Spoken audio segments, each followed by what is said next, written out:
يستنقذوه منه ضعف الطالب والمطلوب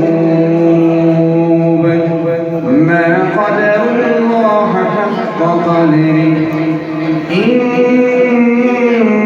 الله لقوي عزيز الله يصطفي من الملائكة رسله ومن الناس إن الله سميع بصير يعلم ما بين أيديهم وما خلفهم وإلى الله ترجع الأمور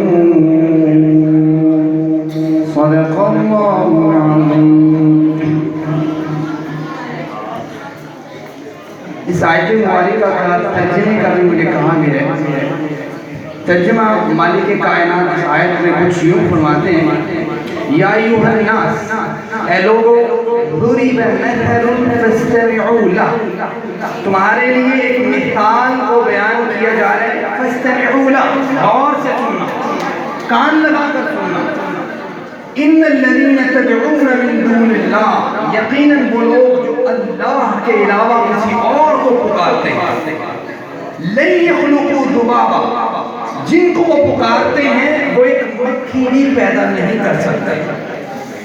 وَلَوِ اجْتَمَعُوا لَهُ، اگرچہ وہ سب کے سب اکٹھے ہو جائیں جن کو وہ پکار رہے ہیں، وہ تب بھی ایک مکھی کو پیدا کرنے سے قاصر. اور اللہ تعالیٰ فرماتے ہیں وَإِنْ يَسْلُبْهُمُ الذُّبَابُ، اگر وہ ایک مکھی جو ہے ان سے کوئی چیز چھین کے لے جائے، شیئاً، کوئی چیز، شیئاً عربی میں ایک ذرے کو کہتے ہیں، کوئی ایک ذرہ چھین کر لے جائے وہ مکھی، لا يستنقذوه منه، یہ ایسے لوگ ہیں کہ اس ذرے کو واپس نہیں لے سکتے. ضعف الطالب والمطلوب، مانگنے والا بھی کمزور ہے، جس سے مانگا جا رہا ہے وہ بھی کمزور ہے. ما قدر اللہ حق قدری، ان لوگوں نے اللہ کی قدر کو نہیں جانا جس طرح اللہ کی قدر کرنے کا حق تھا. ان اللہ لقوی عزیز، اللہ قوی بھی ہے اور عزت والا بھی ہے.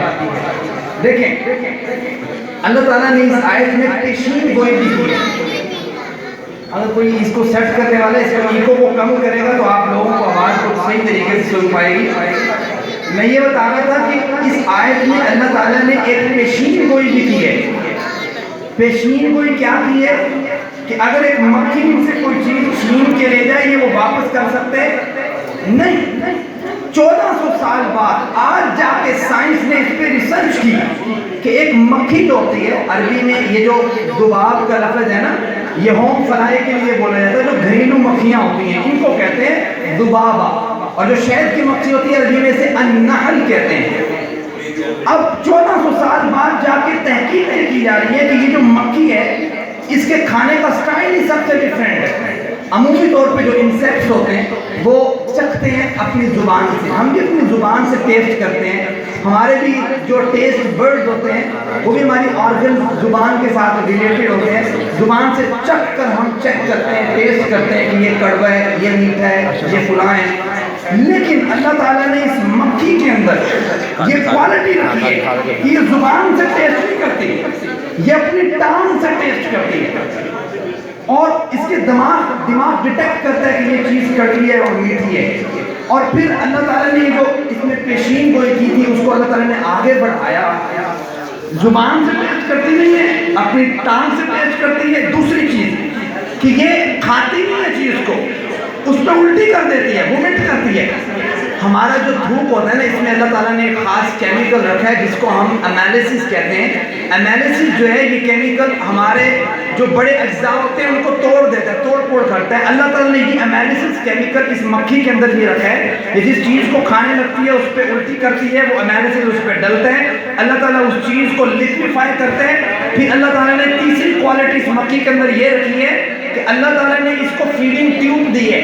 یہ چبا کے نہیں کھاتی. فیڈنگ ٹیوب کیسے؟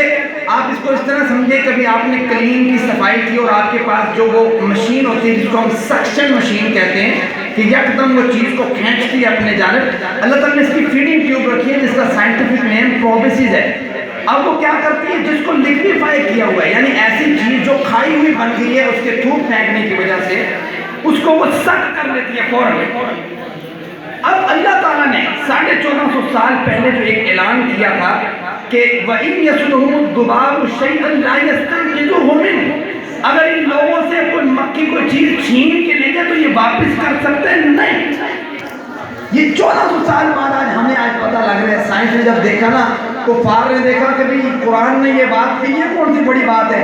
انہوں نے ایک مربع انچ کا ایک چھوٹا سا جگہ بنائی، اس کے اندر مکھی کو رکھا، ساتھ چھوٹا سا پارٹیکل رکھ دیا کہ مکھی کو پکڑیں گے. اب پکڑے کس طرح؟ اور اس نے فوراً سکشن کر لیا اپنے اندر. تو قرآن نے سچ کہا تھا آج سے 1400 سال پہلے، جو کہ سورۃ الحج میں موجود ہے چیپٹر نمبر 17 میں، کہ وَإِنْ يَسْلُهُمُ الذُّبَابُ شَيْئًا لَا يَسْتَنْقِذُوهُ مِنْهُ، اگر ان سے کوئی چیز مکھی کی چھین کے لے جائے تو یہ واپس نہیں کر سکتے. اللہ تعالیٰ نے قرآن مجید میں سورۃ حامیم سجدہ چیپٹر نمبر 24 کے اندر اس بات کا کہا تھا. آپ سورۃ حامیم سجدہ کی آخری جو 2 آیات ہیں نا ان کا مطالعہ کریں. اللہ فرماتے ہیں کہ میں انقریب ان لوگوں کو اپنی نشانیاں دکھاؤں گا، سنریہم آیاتنا فی الآفاق، آفاق میں، وفی انفسہم، اور ان کے اپنے نفسوں میں، حتی یتبین لہم انہ الحق، ان لوگوں کے لیے یہ بات واضح ہو جائے گی کہ قرآن اللہ کی جانب سے حق ہے.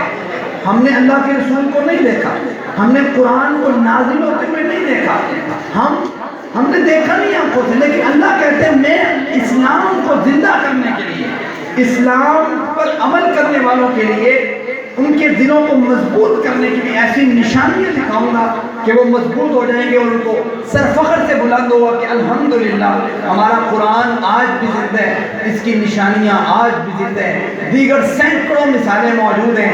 وقت جو ہے اتنا نہیں ہوتا کہ آپ کے سامنے ساری ایک دفعہ رکھ دی جائیں.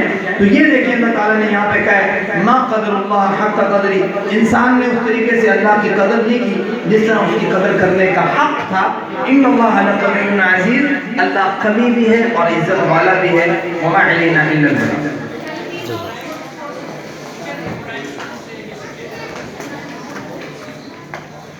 جزاک اللہ.